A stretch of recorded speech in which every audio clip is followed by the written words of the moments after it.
Hello, can you hear me? Yes. Yes. Okay. Yes. Thank you very much for joining us today, for coming today. Let me introduce myself first. My name is Alex. I am responsible for leading this interview practice today, as you know. And today we will just have a great conversation, guys, about possible interview questions you may run into your next interview. So a little bit about myself. I write code since I was 14. I have used a lot of technologies out there, since Java, C#. Today I work a lot with Ruby, with Elixir, also with Docker, Angular stuff, front end, Linux administration, yeah, a lot of things actually. You can reach me on my GitHub, it's AlexVKO. As well, you can reach me on my mail, is alex@alexvko.com. So I'll give you a brief introduction on how it will work. I have some questions here. Yeah, I have, sorry, just let me. Okay, I have some questions here. By the way, it's not a test, right? It's just a conversation, so feel free to answer. If you know the question, just jump right in. You don't need to ask for, just start to speaking. And today I'll not speak about something specific. I will cover some general topics related to web development, right? Any questions, guys? No question to hear. Okay. Thank you. No, not now. Nice. So I would like to know first, with what you guys are working with, like what languages, if you are working, if you are already working as web developer or Linux administration. Tell me a little bit about you guys, please. I am a Java backend developer, and I'm currently using Linux, Red Hat, as the backend platform. Awesome. I guess that's it. I'm nice. also using a different database, which is Apache. It's based in Apache Geode, but it's Apache Gemfire. Cool. Very experienced. You will be hired very fast, man. Oh, thank you. I hope so. Yeah, for sure. Hey guys, anyone else? Me. Hey. Me? Yeah, I can hear you, Rodrigo. Okay. I'm working right now with Java and C#, Xamarin, and Node.js. In the front end, I'm working with AngularJS, and I'm studying a lot of React. I do a lot of things, and I often I'm working with AWS. So yeah, and for Java, I'm using Spring Cloud right now, and I'm learning something about this. That's it. Super cool, super awesome. Anyone else? I'm working with Python and PHP mostly. Also, I work as a Linux systems administrator. I was already in the role of systems architect, but nowadays I'm working mostly doing development. My main role is as a web developing for web, mostly backend. But now I'm working also with systems not related to the web. Nice. It looks like we have a lot of experienced guys today, so it will be very, very easy. Cool. See you guys in Vancouver, right? Or Canada. Yeah, Cool. I hope so. Yeah, cool. So, yeah, let's get started. I have. This is. Sorry, pardon. Sorry about that. This is Surya Mishra. I am based in Pune, India. I work in. I'm actually a full stack Java developer with the backend in Java 1.8, Tomcat, and frontend with HTML and JavaScript on AngularJS. In addition, I have worked with various relational databases like MySQL and Postgres, as well as NoSQL databases like MongoDB, and some exposure to Solr and Elasticsearch as well. Nice. Awesome. Hello. Hello. Hello. My name is Fernando. I'm living in Brazil. I am 25 years old. I am teacher English and Spanish. I say as present in working with you. Oh, nice. That's really cool. Hi. Cool, guys. Hi. One more. I Please. want. Can you hear me? Oh yeah, I can hear you. Hello? Hello, I can hear you. Yeah? Okay. So my name is Augusto. I work with Java and Kotlin, specifically today I'm working with Kotlin, and I'm also we are using some concepts of architecture, working with CQRS, event sourcing, microservices, Docker, and I have some experience with other languages, and like I have a C# and C++, and I think it is. Nice, man. Okay, just one more. I have some experience with PHP.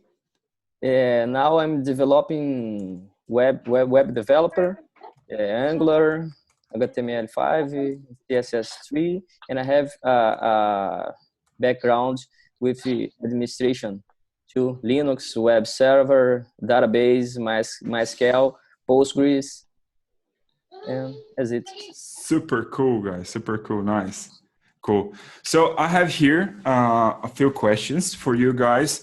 I split it, pardon.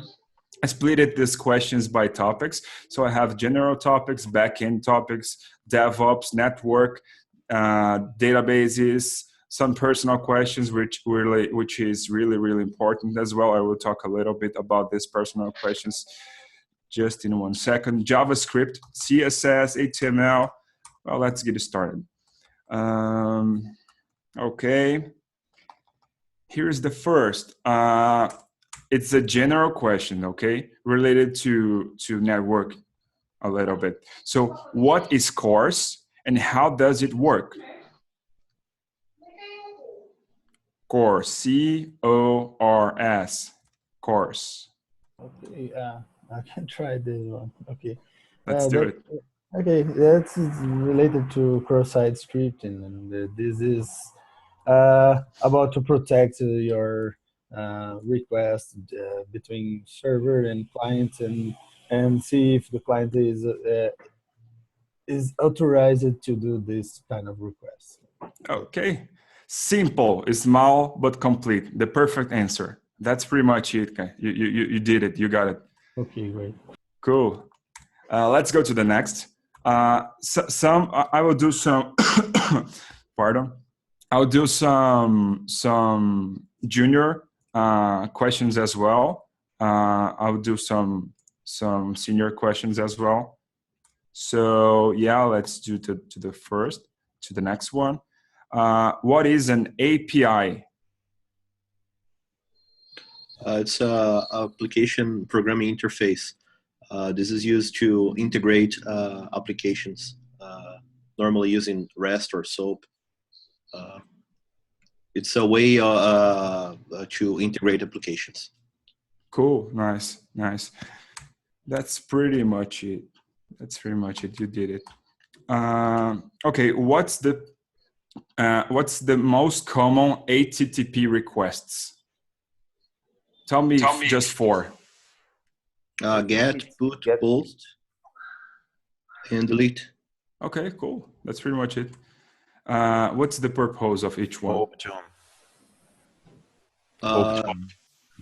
Gets to retrieve something from the server, puts to like create something in the server, or sometimes. Sorry, pardon. Put is for what? to create something in the server, or sometimes to like update details of a resource. And post is similar, and delete is to remove something from the server. Actually, I think that the most important thing here is not saying that put is for create something, but I think it's just for updating. For creating, the most common to use post for post. Yeah, depends on the context, but you can use put and post to create an update. It's not always the solution. It's not always create or put or update, but it's yeah, sometimes. from the documentation, put it's to update, right? And post is to create from the documentation. But yeah, that's pretty much it. Thank you. Yeah. Okay. All right. No, go ahead. You can say. No, I was about to. Just my point is that it's not always true. Sometimes you can't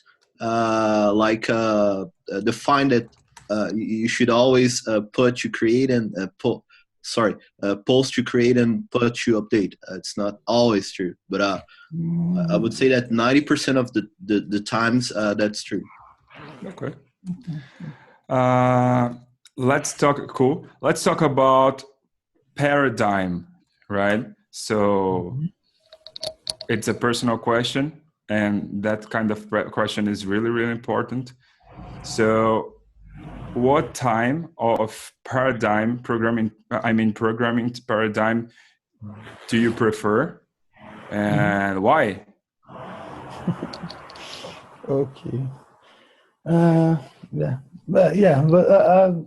Actually, I don't prefer a specific one, but I'm studying a lot of functional programming, so this is my favorite right now. Why? I don't know exactly why, but actually, it allows you to create some it's easy to create some recursive programming, and of course that's my main use in this part, in this functional programming. What do you mean by recursive programming? Actually, when you have to call the same method a lot of time in order to create something chained. But you can't do it with oriented programming. Of course you can. Of course you can. But actually, I have tried Scala once, and the same code written in Java or Scala performed well better. Cool. Yeah. It was faster, a lot faster than Java. Cool. So actually, for this approach, functional programming works better. Cool. Yeah. Nice. This kind of questions, it's totally personal. There is no right answer, but it's really, really important to show a strong opinion, to the recruiter. So well done, Rodrigo. Well done. Anyone else? Yeah. I prefer to use object orientation paradigm, because this is the paradigm which I have more experience.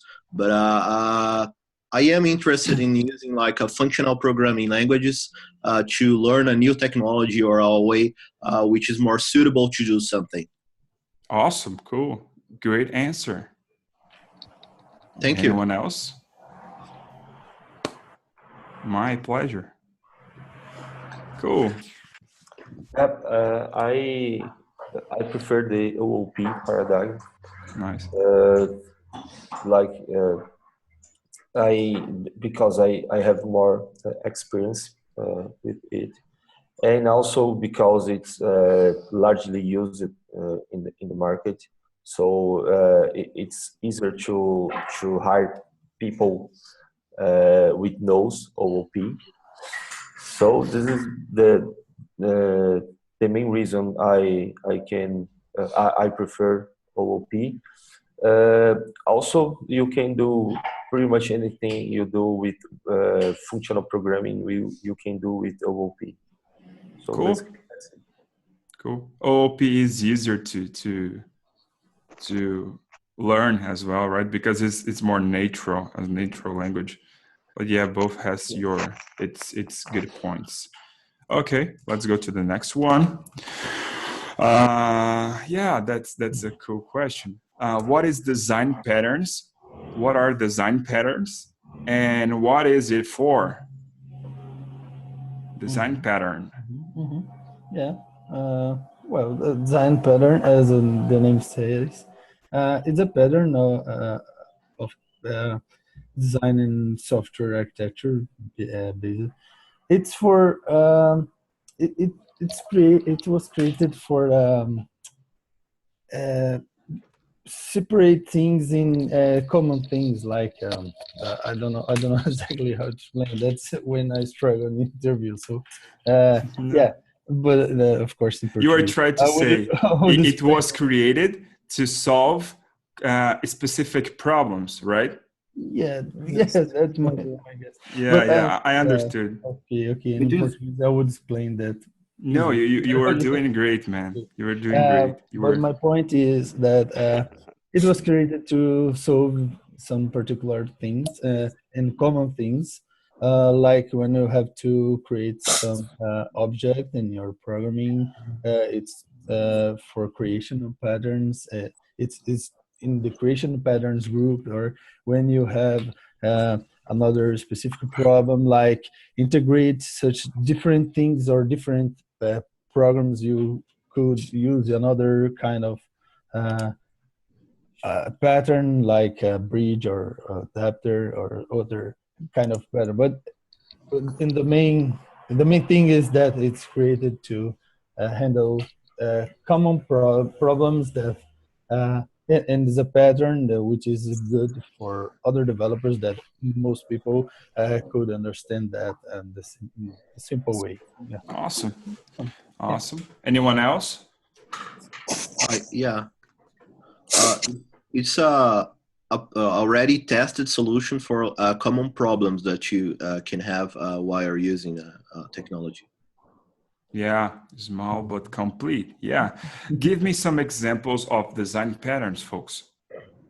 Like bridge pattern, factory, what else? Strategy, observer, singleton. Singleton is a pattern. Then we are going to discuss a lot of it. But yeah, that's singleton. Data access object. Brutal, cool. Do you know? Pardon. Do you guys know that loop is it's a pattern as well? Loop. Yeah, that's very weird, right? But it is. I think loop is used the iteration. Yeah, exactly. Yeah, exactly. Iteration loop. Yeah. So yeah, cool. Even an object returning null is a pattern. So yeah. Okay, cool. Yeah. So describe the difference between cookies, sessions, and sessions. Cookies and sessions. Well, basically, cookies are stored in the client side inside the browser. Sessions are server side. This is the basic difference. And also cookies, you use the HTTP protocol to store it in the browser. And sessions are not necessarily use any part of the HTTP protocol. So you can use cookie for make the session to track the session, but not necessarily you can use other means for tracking the session. The most commonly used is cookies in the browser with the session ID, but not necessarily only cookies. So basically, the difference is that cookies the client side, sessions server side. Okay. Yeah, go ahead. We have Cookie is also sent on every browser request. Cookie, sorry, pardon. Can you repeat, please? Cookie is also sent on every browser request, and session is stored on backend and it doesn't send anywhere. Cool, cool. Yeah, And that's right. for like, let me think on example. Yeah, for authentication, you will use cookie or sessions for store authentication information. Authentication information sessions is more recommended. Cool, nice. Okay, but I often use cookies like to store some token or something because I'm always working with a RESTful application. This is my That's own the point. choice I have. Yeah. Cool. That's pretty much it. With tokens, you pardon? You go ahead, Leonardo. I recommend my cookie is more helpful more. I would say you end up using a combination of both. You end up using a cookie to store some session information and a session to keep a state on the server. Yeah, but sometimes we don't use session at all. Like if you are like developing some Ionic, as you guys may know, you probably will do all the authorization through through tokens, right? And these tokens you will probably we will not have sessions. We'll just change requests with these tokens on headers. Yes, when you are using REST approach, you don't keep any user information on this session side. Exactly. So it's some case. That's pretty much it. That's really nice. Okay, this is a junior question. What is MVC? Okay. MVC is a model view controller pattern where it divides the application in 3 layers, where the model layers basically applies the database configurations, like not the configuration, the database model, and the controller pass the informations from the view to the model, and the view is the UI where the user interacts with the application. Cool. Exactly, that's pretty much it. So let's talk a little bit about ops. What do you guys think? So that's a very good question, and it's like a cliche question, you know, for ops engineer and DevOps stuff. So describe your production development process. Describe your production deployment process. Okay. That's a very good one. Yeah, I can go with my current job is like to configure this. If anyone can try this, or I can answer. Can I answer? Okay, yeah, because that's my thing. So if I complete that, it would be not fair with other. Okay. Okay, cool. Yeah, in my opinion, complete deployment to production would involve some tools like database management, like Liquibase, like Docker. Let me see, others, Anti or Gradle.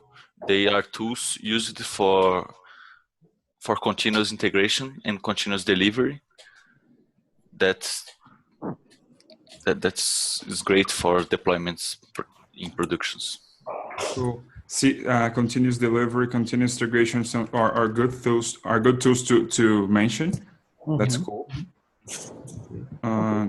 My trying this approach is just stick to the process, not go to the technology right now. So I would say that I have a Jenkins that is going to build and test, and after it's promoting this package that has a red build and test to another stage that it would be an homologation environment, and after if it's well in the homologation, it runs the integrated tests, and after if the test passes, it's promoted to a staged environment, and in this stage environment, it's just waiting for someone go there and approve this package to go into production. So that's my process in order to build things. So, but of course, technologically speaking, each step has its own technology. So I don't know if I should go deeper here or or just speaking to the process. It's Cool. fine. Nice. So yeah, guys, let's get someone else who hasn't participated yet, please. Oh, there are a lot of people talking on chat. Yeah, Jenkins, that's a great thing to say.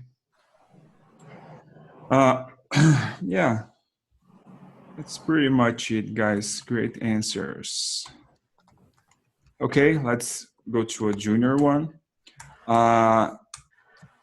Please, someone else who hasn't participated yet. I want to hear from you guys. What is Docker? Trendy Docker. Docker is actually an utility for application development. If you have customized configuration of particular software, you can use Docker to deploy in a particular environment. Yeah, Docker is a virtualization method. No. What is the difference between Docker and virtualization? Virtualization is when you're emulating how your hardware works, like how your processor works. It's emulating it on your computing power. But when you use Docker, hardware layer is not emulated, and you're only emulating your environment, basically only emulating your OS. But not your hardware. That's why Docker is much faster than virtualization. Docker Go ahead. Yes. Docker is actually a script deployment, or you may say a particular application deployment. However, virtualization is a complete solution of network and databases and operating systems, all that stuff available in virtualization. Docker is just a small part of what I think. Okay, a very nice thing to say. It's Docker will use the kernel, the host. It will not build an extra layer of the operational system, you know? So if you are using Docker on a Linux machine, you will use that kernel, you know? You will not build a new operational system up onto the original, like a virtualization does. Right, guys? That's a very good thing to say. Yeah. But now the guy who's interviewing me may ask, what's the difference between virtualization and containers? So yeah, that's might be some question like that's the question actually. That was the question actually. Containers is all Docker is all about containers, right? And that's a good one as well. Do you guys know something else to manage container but Docker? It's Kubernetes. And Docker Swarm. No. Docker, Kubernetes uses basically. Pardon? There is another one, LXC. Cool. Yeah. Cool. And there are few ones in that related to HPC high performance computing, like Singularity and Shifter. Cool. Yeah. Nice. Nice. Very Would you consider Vagrant as an option? Vagrant, no. Vagrant is virtualization. Virtualization, I see. Yeah. Yes. Yeah. So yeah, let's go to the next one. Some of networking. Actually, it's not network. Oh, let's get one of network. What Nginx is used for? Oh, sorry, don't get it. What is? Yeah. Can you guys hear me good? Can you guys hear me well? Okay. Yes. So Yes. what Nginx is used for? Okay. Nginx. Nginx. A web application server. Yes. Application server is better. Pardon? Web server and web server, you may say if you add more libraries on it, but it's mostly used for application server. Pardon, I could. It's very. Can you increase your volume, please? I didn't hear you. Sorry. Okay. It's a application server, or you may say it's a web server. Both way we can use it. Okay. Anyone else? Yeah, I believe that Nginx is mostly used as a proxy for real application service. It's very fast. You can use it as a simple web server. You can also put PHP in there, but mostly it's used as a proxy because it's very fast. Cool. Yes. And of course, you can say that it's also a load balancer. So Nginx, it's more than one thing, for sure. It's a load balancer. You can use it for proxy. And yeah, great answers, guys. Anyone else? Okay, cool. Let's go to, let me see I understood Nginx. No, it's Nginx. Nginx, yeah, Nginx. Someone in Brazil calls Nginx. Oh, really? Yes. I never heard that. I live in Brazil, but I never heard Nginx. Yeah. Cool. We Brazilians have our own way to say things, right? Yeah. So yeah, let's do one more. Okay, that's a good one for juniors. What ports do the following use? HTTP, what port HTTP use? What port HTTPS use? And what port SSH use? So SSH, HTTP, and HTTPS. Yeah. We already have the answers in the chat. No, it's not. No, it's not correct. It's almost Hugo. 22. SSH Yeah, is 21. Oops. 22, sorry. 22. Too close. Yeah. So HTTP 80, HTTPS 443, and SSH 22. 22. Great answer, guys. That's pretty much it. This port's actually may be different if you want to configure it another way, but we are talking about default ports. Yeah, we can configure any port we want. Actually, it's just the default. Yeah, I agree. You can change those.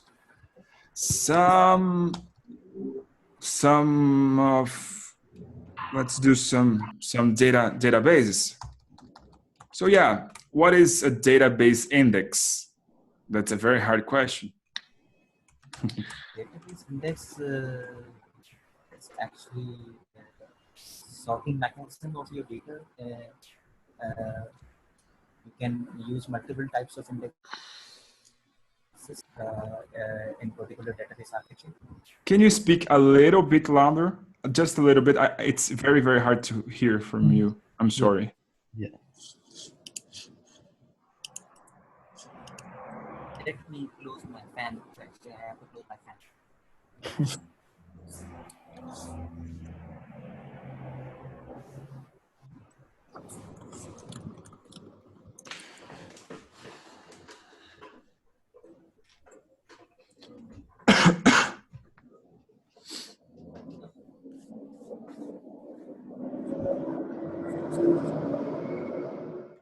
Yes, database index is all about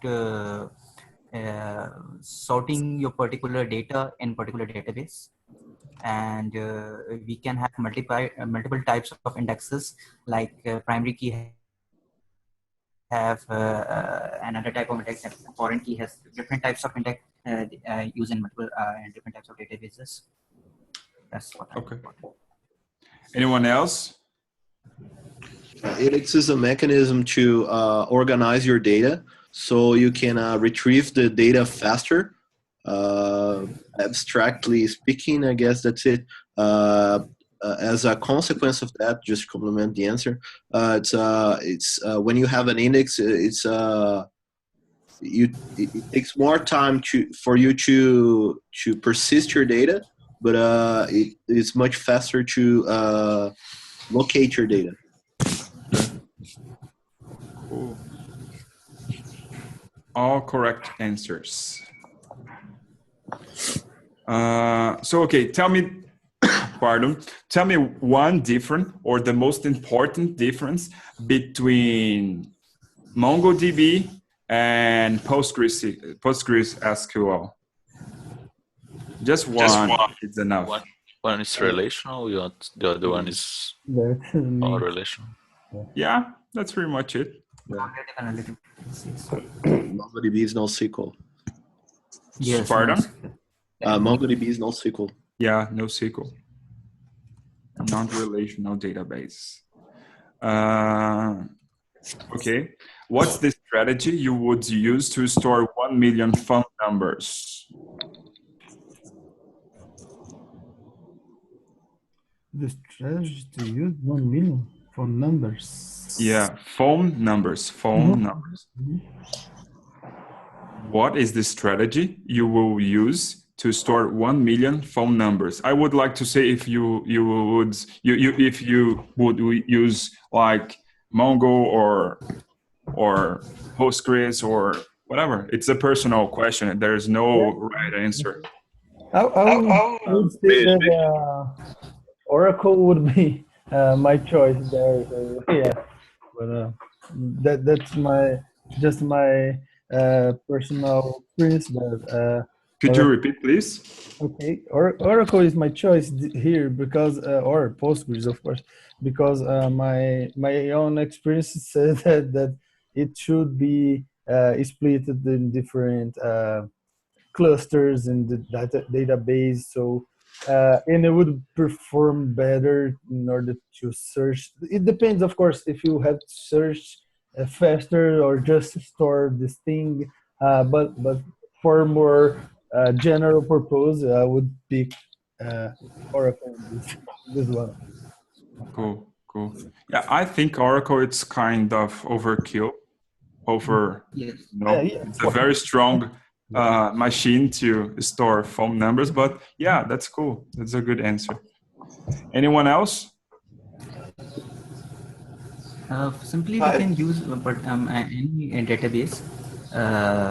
We can use MySQL or a particular table, and we just have a primary key for each phone number, so they will never duplicate. Awesome. That's a good answer. That's definitely a good answer.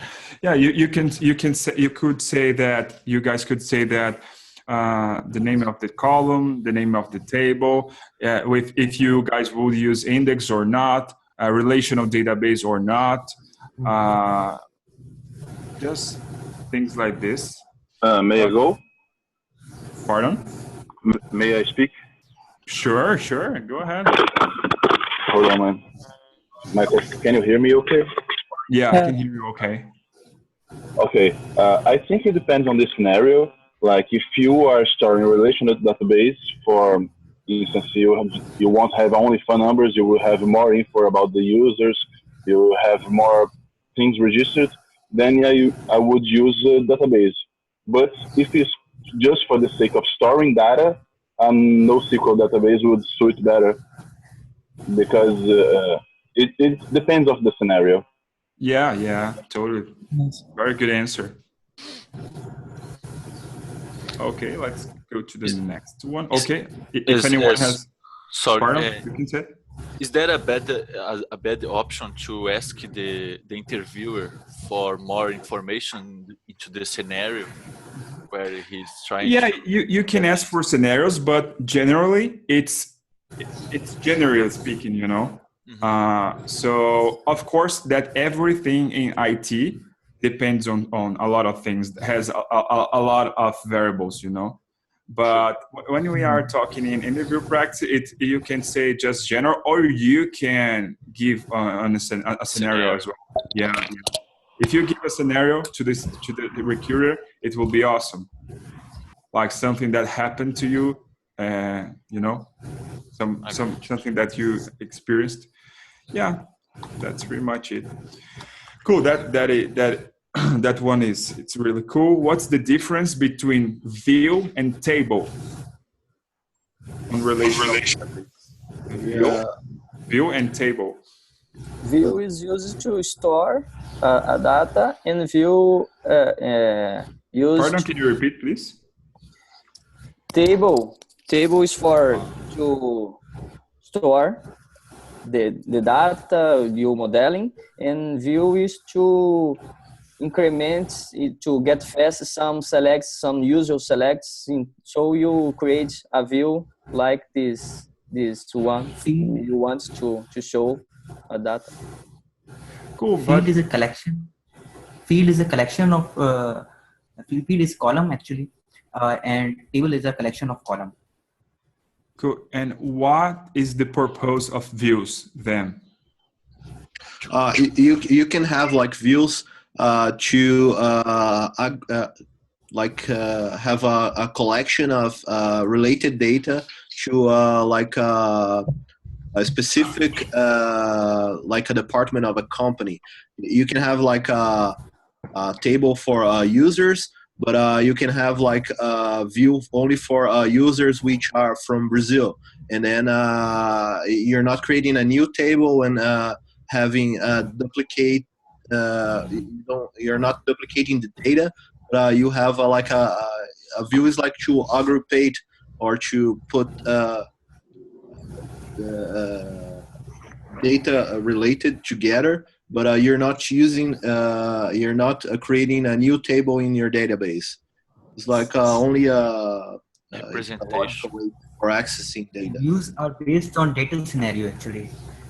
Cool. All great answers. So one thing I would simplify. Okay, go ahead. Oh, sorry.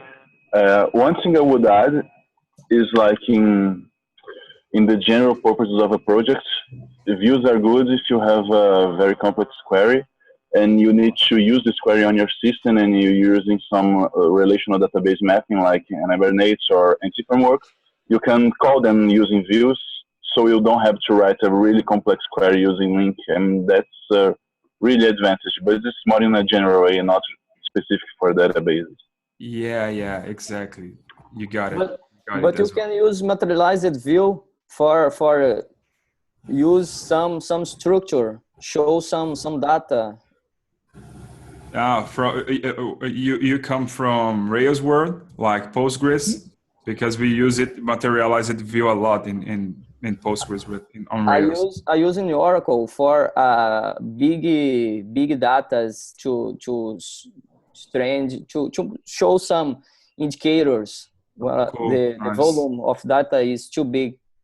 I use in Oracle. Super cool. Nice. All great answers. Everyone was correct.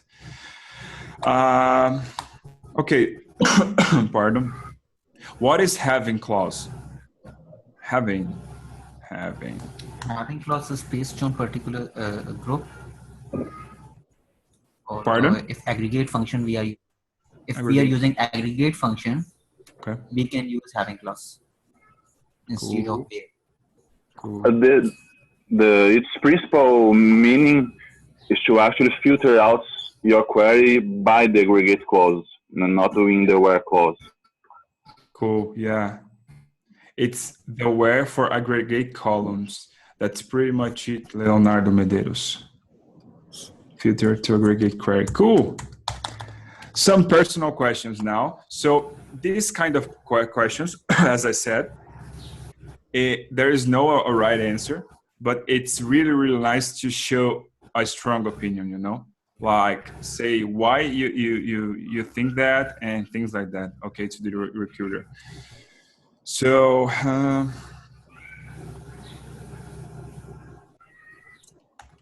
okay, what skills and technologies are you most interested on learning right now? You can say a language or a tool.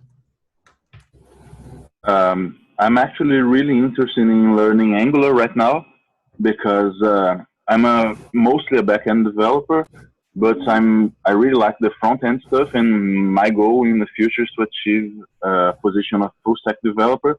But I still feel that my front end skills are inferior to my back end skills, so I'm trying to pick up on what's the best thing being used right now in terms of front end, and I think Angular is a really great option. Cool, nice. I A good way to answer this as well. Great answer, by the way. A good way to answer this. It's talking about something very new, you know, because it will show that you are into the market. Yeah, you are into new technologies, you know. So a good thing it's talking about. I don't know, maybe Elixir, Scala, things like that, you know. Scala, so- not actually. Elixir, yeah, Elixir more, so things like that. So today I'm working with Kotlin, and this is a new approach that we have some statically typed program, and we have in the same way we can work with Kotlin and Java in the same environment. So that's a new technology, new language, and we have the Kotlin now working in Android, and Google said that they will support Kotlin as a first class language. So that's a new language, and very, very cool. Cool, nice, very, very nice. I'm learning Go language right now. Cool. That's a great one. You actually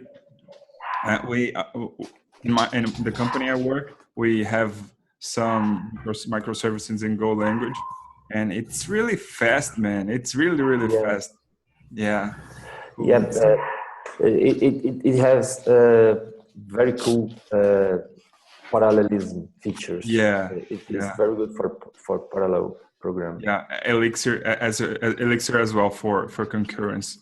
So yeah, let's do some more. Let me see here, a good one. Okay, what source control tools have you used? I have used mostly TFS and Git, but I have some experience with SVN as well. And for Git, it's good because you have some tools that implement Git flow, and you don't have to do everything by yourself in the command line. And it's really good. In TFS, you know, it's Microsoft, so it's really complete. It gives you a lot of power on how you commit your files, your projects, and how they are managed in the TFS board. It's really good. Cool, nice. A good answer here. That's all good answer. A good answer here. It's not say only Git. It's say other things that, as you guys said. And I just said on the chat, GitHub. GitHub is not a source control. Source control is Git. GitHub, it's just a product, a site, a UI for Git. But yeah, that's cool. Go ahead. It's a repository, as other guys also saying. Cool. GitHub is a repository. yeah, it's a repository. That's pretty much it. Okay, that's a good one as well. Who inspires you in some community? Do you have some people that inspire you? Today I have one that I'm working with CQRS, and the Craig Young, they spread some concepts of event sourcing and CQRS, and that's inspiring me. And we have I have others, but today that's someone that inspired me. Cool, man. Cool. Nice. Nice. We have 5 more minutes, so I will jump into some JavaScript questions. Let me see. What are promise? What are promises for? A promise is a callback. Like when you call a service and that service is asynchronous, you can't receive his answer right away. So you have to listen for a promise for when the call is complete. Pretty much why we use promise?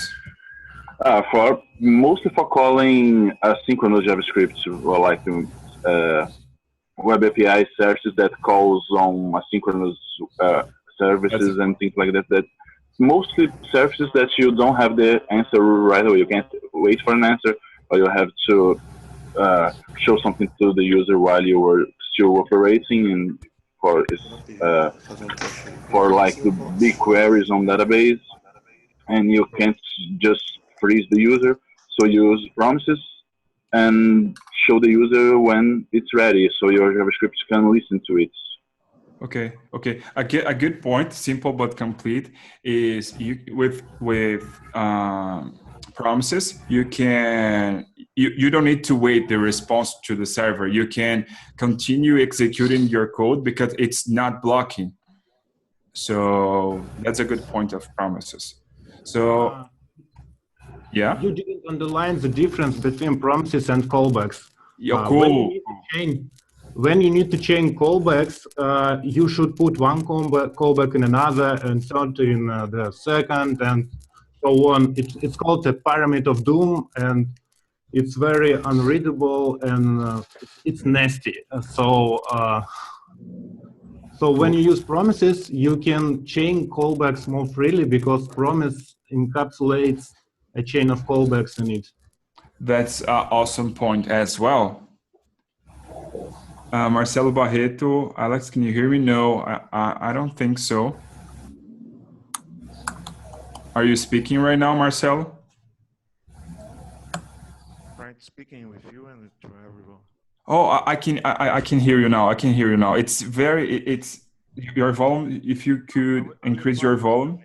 I will try to increase my audio, my volume. Okay, no problem. I'll try to hear you. So thank you so much for your technical practice. No problem. I'm very happy to your invitation and Hila invitation too. So I'd like to back to the last question. It's very important, all coding skills, PHP, Java, C#, and so on, like so. But I'm dedicating myself at this moment about computer forensics, cybersecurity. You know, it's very important career and very important business. You know, it's growing up. It's very important. So you can use all the skills, you know, your expertise in this new field of business, you know, cybersecurity, security, risk of management, and so on. You know, I'm just trying to add on, help the guys, you know, participate. You know what I mean? Cool, nice. Yes. Really cool. So let's go to maybe one more.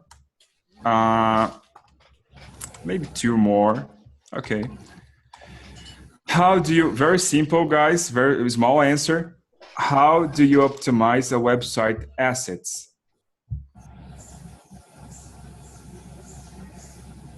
Basically minifying the JS and CSS and put it in one file if possible, one for CSS, one for JS, to minimize the number of requests. Cool. We can also split these assets and load them asynchronously. So if you don't need any functional, it doesn't load to your browser. Cool. Yeah. Also, it helps to have a CDN set up Cool. for in a dedicated server. So file concatenation, file compression, like something like gzip on using Nginx. You can do CDN hosting. You can do offline assets. You can do, well, a lot of things. You guys answered pretty much. That's pretty much it.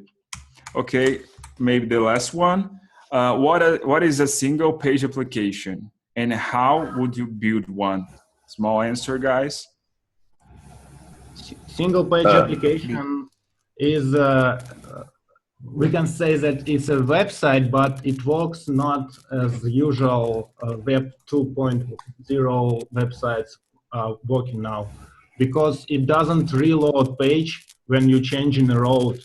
It uses modern browser API, so it looks for user like the URL and the page is changing, but we actually doesn't make a request for HTML on every row change.